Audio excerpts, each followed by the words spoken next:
Hey everyone, by popular request, today we are going to take a look at the Fender Blues Jr. 4. This is a Sweetwater limited edition that has the beautiful Western Tolex on it and an upgraded Eminence speaker. We're going to start off with some tone here in a minute, talk about it, hear it a lot of different ways, and stay tuned to the very end when I am going to crank it all the way up. Please remember to like, share, and subscribe, and I hope you enjoy.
So, the Blues Jr. 4, I'm really excited to finally have one of these amps to do some videos with for all of you. This has been a popular request. I've done a lot of Blues Jr. videos. Many of you have come to my channel because of the Blues Jr. videos, and they've all been based on Tweed Blues Jr. 3s. Now, I've owned a number of Blues Jr.'s over the years. Interestingly, I realized planning this video, I've never actually just owned a standard Blues Jr., believe it or not. I've played them plenty of times, but every one that I've owned has been some kind of a variation, including a number of the Tweed 3s, also just a tan Tolex or a blonde Tolex 3 that I gigged with for a long time, and this is the first 4 that I've owned. Now, this is obviously limited edition 4 with the upgraded speaker and the Tolex.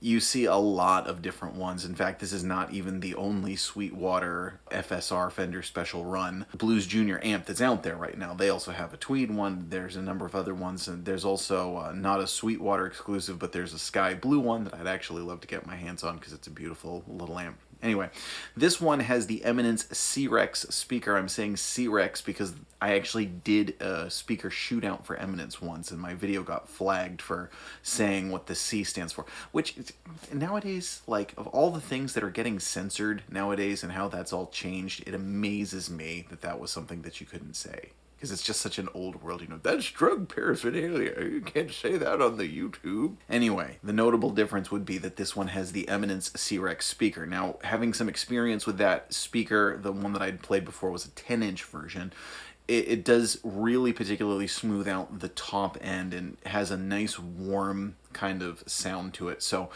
good speaker choice for this amp in general, whether you get the FSR or whether or not you get another Blues Jr. and are looking at an upgrade. There are a lot of great speakers out there for upgrading a Blues Jr. C-Rex is certainly one that would be a contender on the list one way or another. Now, one of the things that I love, this is just kind of a functionality thing, basic functionality thing, but the matte black top, way easier to read, and the fact that they're now facing the right direction also helps a lot if you're dialing it in on stage. And tonally, this amp is, as much as I love regular, you know, any Blues Jr., I have kind of a soft spot for them. They can be finicky, they can be hard to dial in, and it's very clear to me that player feedback over the years got through to Fender because they have corrected pretty much everything that I found to be lacking in old Blues Jr. models. So much so that that first clip that you just heard me play, I did, a couple of months ago, I did a video on things that you must know to dial in a Blues Jr, get a good Blues Jr tone.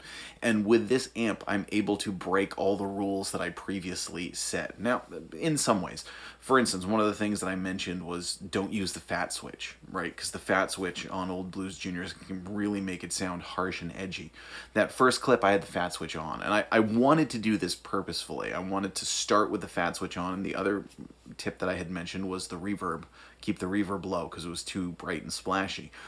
The reverb on this one is way smoother and way nicer and way more usable with a more usable range. So for that first clip, I really wanted to turn up the reverb and turn on the fat switch just to show right from the start, for those of you who follow me for Blues Junior videos, like, hey, this is a step beyond what the other Blues Juniors have been. The range on the EQ is quite a bit more. There's less harsh overtones, less harsh frequencies. How much of that has to do with the speaker versus the circuit, it's hard to say. I don't think it's just the speaker, considering I've done a number of other speaker changes in various Blues Juniors, and while they improve it, they didn't improve it that much. So it's a combination of the speaker and the circuit, more range on the EQ, less harsh overtones. That being said, it's still a Blues Junior, and it still kind of captures the Blues Junior voice. There's still that sort of harmonic richness. There's that Fender tone, but being delivered by EL84s. Now, even though there's more range on the EQ and, certainly more usable things like the fat switch, I did still find that the tips that I had mentioned in the other video still rang true. Kind of the basic EQ tips, like keeping the treble and the mids pulled back a little bit, maybe pushing the bass up to make it sound a little fatter, keeping the fat switch off. I actually still found those were the best ways to dial in this amplifier. I just found that the fat switch is much more usable. It's something that you could actually, particularly in a band setting, to cut through the mix, to be a little bit more present, a little bit more edgy. But when push came to shove, just kind of playing, I still thought it sounded more pleasant and kind of got a better tone with the fat switch off. And again, with those EQ tips, the one massive improvement, I think, was the reverb. The reverb just sounds great on this amplifier. Really impressed, and that's something that I was excited about because it's a Fender tube amp. You want it to have a great reverb. You want it to have the reverb that you're picturing in your head. And that, to me, was definitely the most positive improvement that Fender made going from the 3 to the 4. So let's get back to some tone here. So enough of me talking, you all want to hear it. So you've just heard it on kind of a pretty pushed setting. Now, it doesn't really drive hugely with single coils. It lives true to its name. It's got a really bluesy, kind of classic tone, even with the volume/gain up and the fat switch on, you could hear some nice grit when you dug in, but it cleaned up nicely when you backed off a little bit. Really, really good tone there. Let's go totally clean now before we get back into some overdriven tones. So we're going to do clean with a Fender Stratocaster and a Gibson SG. For the Stratocaster, what I'm going to do is back off the volume, turn off the fat switch, and leave the EQ pretty much the same as it was. With the SG, I'm going to pull the bass a bit, and that's going to give it this nice sort of sultry squish to it. It doesn't make it sound too thin, but it really gives this nice kind of saggy old bluesy tone with the neck humbucker in particular. So let's hear some clean tone.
All right, now let's hear the amp overdriven. So you heard it a bit overdriven with the Stratocaster at the beginning. So now I'm going to use the SG. I'm going to turn the volume slash gain. And again, you know, you got your volume and your master volume. So think of it like a volume and a gain.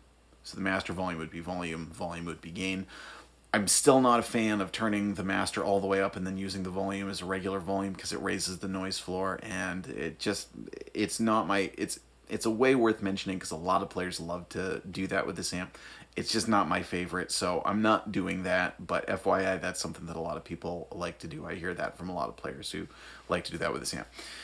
I'm gonna crank the volume slash gain, but not have the fat switch on. So give you a nice kind of mid-level overdrive. And with the SG, you'll hear it has a lot of kind of harmonic richness to it, to the point where you're even getting a little bit of feedback. Now, I'm situated in the room where it's not the best for feedback, so FYI, I don't know that it would necessarily cause feedback problems on stage, but it does have that sort of that mid-rangey peak that seems like it can get into some feedback territory. So listen to how powerful it sounds with the SG.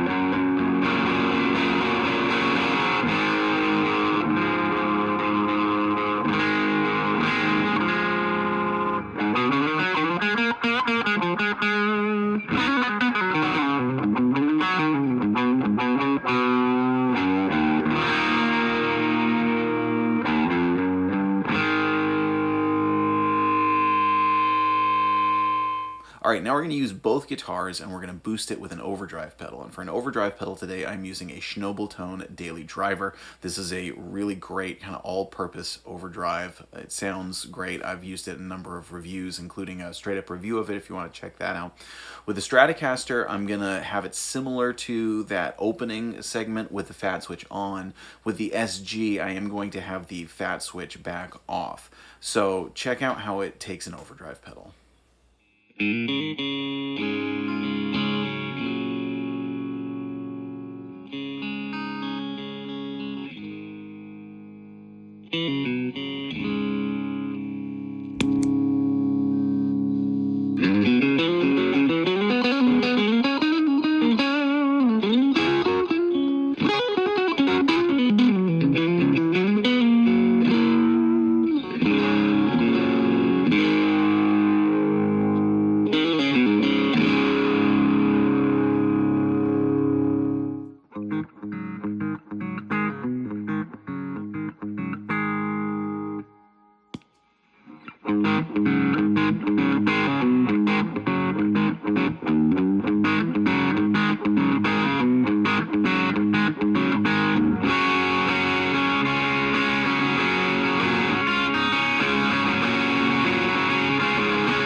All right, now let's get to cranking it. We're going to crank it with both the Stratocaster and the SG. Now, I am again going to leave the fat switch off for this, again, with the harmonic richness of this amp. Putting the fat switch on with it turned all the way up was a little, and I think it still, like I said, even though the fat switch is much more usable, it still works best with it off. Again, you'll notice particularly with the SG, some feedback kind of peeking through there. Part of it's how it's situated in the room, but again, part of it is that sort of like, it is very harmonically saturated. It's got tone that kind of like almost wants to spill over a little bit when you drive it hard. So might not have this problem as much on stage. I don't know what stage you're gonna blast this amp on anyway, because it is a particularly loud amp, but there are plenty of stages where you could get it pretty loud and pretty warmed up. So let's hear this amp totally wide open with both guitars.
So folks, let us know what you think. Is this an improvement of the old Blues Juniors?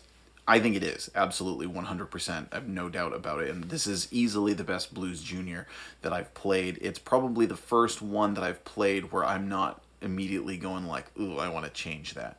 It just sounds really good. It was well put together. The Tolex looks fantastic. The speaker is a good speaker for this amplifier, and the circuit changes just seem wonderful. Really, really nice upgrades, particularly on the tone stack and the reverb. Everything that I would want changed in a Blues Junior, for the most part, has been changed in this particular model. Let us know what you think in the comments. Also, please feel free to comment if you would like to see this amp shot out with a shootout. Would you like to see a shootout? If you'd like to see a shootout involving this amp with some of the other amps, let me know. Thinking about shooting this out with the Supro Delta King 12, also with my Blues Junior 3 limited edition Tweed. Let us know which one of those videos you'd like to see in the comments. I'm Jack Fossett. Please remember to like, share, and subscribe, and we'll see you next time.